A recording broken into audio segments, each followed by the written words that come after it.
नमस्कार। जय माता दी। माँ भगवती सबका कल्याण करे। माँ अपनी कृपा दृष्टि सब पर सदैव पूर्ण रूप से बनाए रखे। आप सभी लोगों के समक्ष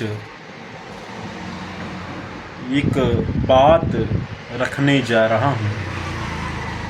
आपको मालूम होगा कि 6 तारीख छठा महीना सन 2025 को निर्जला एकादशी व्रत है। शुक्रवार के दिन निर्जला एकादशी व्रत है। भगवान विष्णु की अर्पित एकादशी तिथि होती है।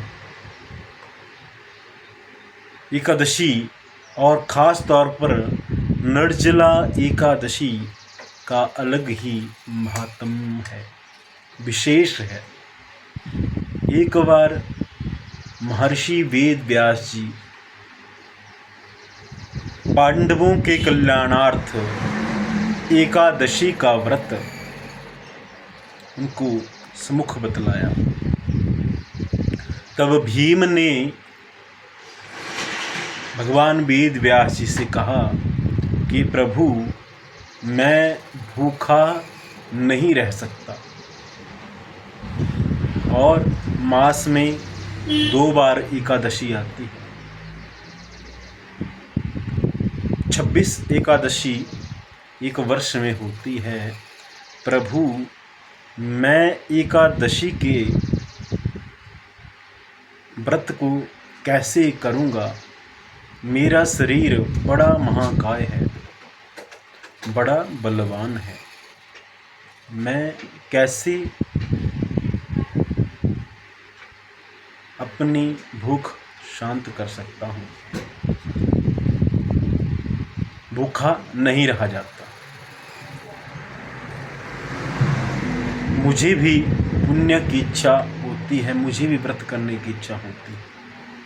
तब भगवान वेद व्यास जी ने कहा कि सभी एकादशियों का फल मात्र एक निर्जला एकादशी करने से मिल जाता है। अर्थात पूरे वर्ष में 26 एकादशियाँ ना कर सकें तो एक कर लो, एक में ही उन 25 का जो नहीं करनी और 26 जो करनी है उसका फल मिल जाएगा। वो ज्येष्ठ मास की एकादशी कहलाती है। उसको निर्जला एकादशी कहा जाता है। ऐसा कहा महर्षि वेद व्यास ने कि ज्येष्ठ मास की शुक्ल पक्ष की, ज्येष्ठ मास की उजाले पक्ष की एकादशी तिथि को निर्जला एकादशी कहा जाता है। और जो इस तिथि को व्रत करता है, काम, क्रोध, मद, लोभ, तृष्णा इत्यादि जितने भी विकार हैं, इनसे दूर होकर के अपने मन को स्वच्छ करके निराहार एक समय अगर व्रत कर लेता है, एक दिन अगर वो व्रत कर लेता है, एकादशी का व्रत कर लेता है, उसको सभी एकादशियों का फल मिल जाता है। इस प्रकार भगवान वेद व्यास जी ने कहा।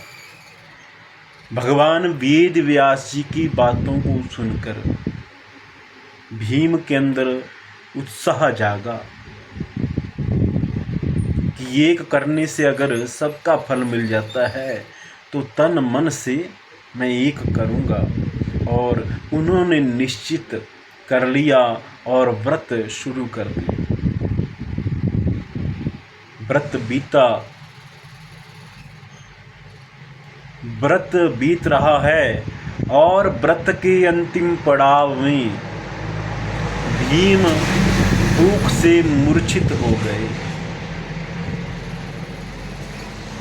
तब अर्जुन, कुंती, युधिष्ठिर आदि ने भीम को भगवान का चरणामृत, जिसमें गंगा जल, तुलसी इत्यादि वस्तु मिली हुई थी,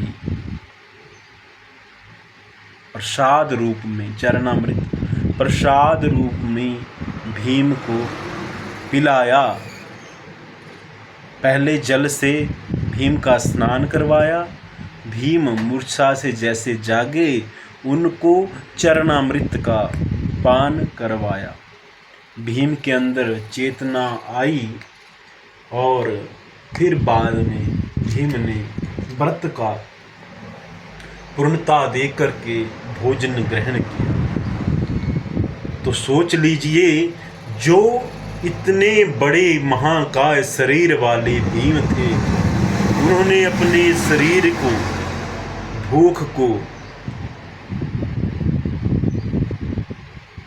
सहन किया और प्रभु के अर्पण एकादशी का व्रत किया। यह व्रत मोक्ष को देने वाला है। यह व्रत भगवान के धाम को पहुंचाने वाला है। जब इस संसार से इस जीवन यात्रा को पूर्ण कर लोगे तो हरि धाम को जाओगे। हरि अपने धाम, तुम्हारी इस देह को शुद्ध करने के लिए, सर्वप्रथम तो सच्चाई अगर कहूँ कि कुछ भी कर लो, देह शुद्ध करने के लिए यमपुरी जाना ही होगा। ये नहीं मैं कहता कि व्रत कर लोगे तो विष्णु धाम ही जाओगे, क्योंकि हमारे जीवन में हमने कई पुण्य और कई पाप किए हैं। देह शुद्ध तो करनी पड़ेगी, परंतु देह शुद्ध के बाद हमें हरि धाम प्राप्त होगा। जिस प्रकार युधिष्ठिर जी का एक पाप युधिष्ठिर जी को नरक दिखाने के लिए मजबूर कर दिया। दुर्योधन को स्वर्ग में देखा और अर्जुन, भीम अपने भाइयों को नरक में देखा, जबकि वो भी स्वर्ग में थे। परंतु नरक में एक घड़ी के लिए युधिष्ठिर को जाना पड़ा और नरक को देखकर, और नरक में अपनी भगवान की उस माया से जो अर्जुन, भीम इत्यादि उसको अपने बंधु दिखे, उनको देखकर दुख भी हुआ।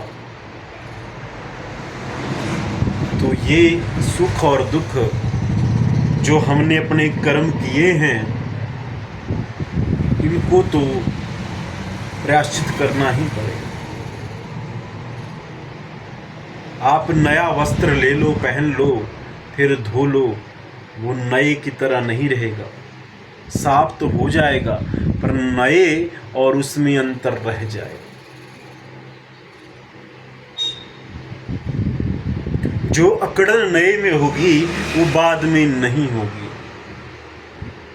जो श्रृंगार नए का होगा वो बाद में नहीं होगा। जय माता दी, जय माता बगलामुखी, कर दे माँ मुझे और सबको सुखी। जय हो मेरी महारानी त्रिशदाई। दुख हरो दारिद्र हरो, हरो माँ कष्ट अपार। और तेरी ही शरण आए हैं माता, तुम ही करो अब भव सागर पार। जय माता दी। भगवती माँ सबका कल्याण करे।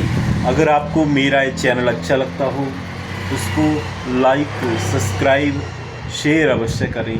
कथा अच्छी लगी हो तो कमेंट में हर हर महादेव श्री हरि अवश्य लिखें। जय माता दी।